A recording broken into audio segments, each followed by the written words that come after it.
Handle আছে, ভালো driver আছে, ভালো ড্রাইভার আছে, সাইকেল আছে, চাকা আছে, আর চাকাতে হাওয়াও আছে, আর হাওয়ার উপরে ভালো ড্রাইভার আছে।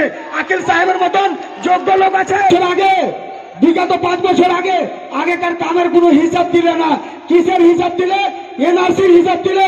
এনআরসির ভূত বোতল থেকে বের করলো। এনআরসির ভূতের হ্যান্ডেল আছে, ভালো ড্রাইভার আছে, ভালো ড্রাইভার আছে, সাইকেল আছে, চাকা আছে, আর চাকাতে হাওয়াও আছে, আর হাওয়ার উপরে ভালো ড্রাইভার আছে। আকিল সাহেবের মতন যোগ্য লোক আছে। ওই জন্য তোমার হাত রাঁচি যেতে পারে। যার সঙ্গে শরীর লাগানো নাই তো আমার সাইকেল কেন যেতে পারবে না? ওরাকে বলেন যে সাইকেল যেতে পারবে না কেন? ব্যাপার হচ্ছে যে এখানে আমাদের ইসলামপুরের যে রাজনীতি, আলমগীর বাবুর যে রাজনীতি, সে রাজনীতি কিন্তু মিথ্যার উপরে আধারিত। এর কারণ হচ্ছে যে বিগত 5 বছর আগে আগেকার কামের কোনো হিসাব দিলে না। কিসের হিসাব দিলে? এনআরসির হিসাব দিলে। এনআরসির ভূত বোতল থেকে বের করলো। এনআরসির ভূতের নামে কাম নিয়েছে। ব্যাপার হচ্ছে যে এনআরসির নামে ভোট নিয়েছে। কাজের বলে লাই না কেন? যে কাজ করার মতন মানসিকতা নাই। উনি বড় বড় পোস্টে ছিলেন। কোথায় পোস্টে ছিলেন? 5 বছর মিনিস্টার থাকলেন। আমাদের ঝাড়খণ্ডে 2 নম্বর মিনিস্টারে থাকলেন 5 বছর, বিগত 5 বছর। কিন্তু আমাদের পাকুড় বিধানসভা এত পাছিয়ে আছে, এত পিছনে। ওর কারণটাই হচ্ছে আলমগীর বাবুর পরিবার, আলমগীর বাবু নিজে। এই জন্য আমি বলবো, সবাইকে অনুরোধ করবো, ব্যাপার হচ্ছে যে আমাদের এলাকাতে বড় বড় কাজের দরকার আছে। বড় বড় কাজ কি?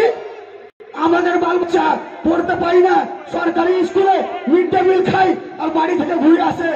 ব্যাপার হচ্ছে আমাদের এখানে মডেল স্কুলের মতন স্কুল, নবোদয় স্কুলের মতন স্কুল। এখন ব্যাপার হচ্ছে যে আপনার বাল বাচ্চা যারা পড়ছে, যারা বড় লেখাপড়া করছে, এখন বিএড কম্পালসারি করে দিয়েছে সারা ভারতবর্ষে। আপনার ছেলেকে একটা কম্পিটিশন বসাবেন, বিএড কম্পালসারি করেছে, বিনা বিএডে হবে না। ব্যাপার হচ্ছে যে বিনা বিএডে হবে না, আপনাকে প্রাইভেট থেকে বিএড করতে হবে। উনি 5 বছর চান্স পেলেন, কিন্তু এখানে বিএড কলেজ করেনি। ব্যাপার হচ্ছে উনি কি করেছেন?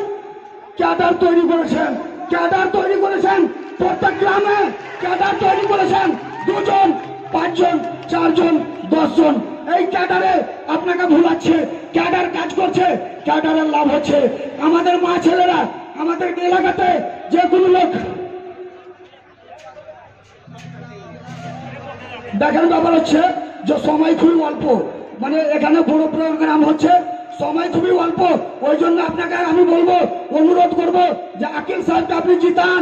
একটা এমএলএ পাঠান, জিতিয়ে পাঠান। ওখানে থেকে মিনিস্টার হয়ে ঘুরে আসবে, ইনশাআল্লাহ ঘুরে আসবে, মিনিস্টার হয়ে ঘুরে আসবে।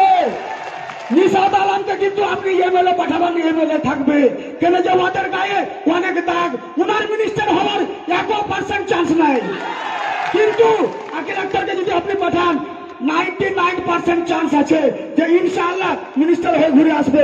এই বলে আমার বক্তব্য শেষ করছি। ব্যাপার হচ্ছে আসসালামু আলাইকুম।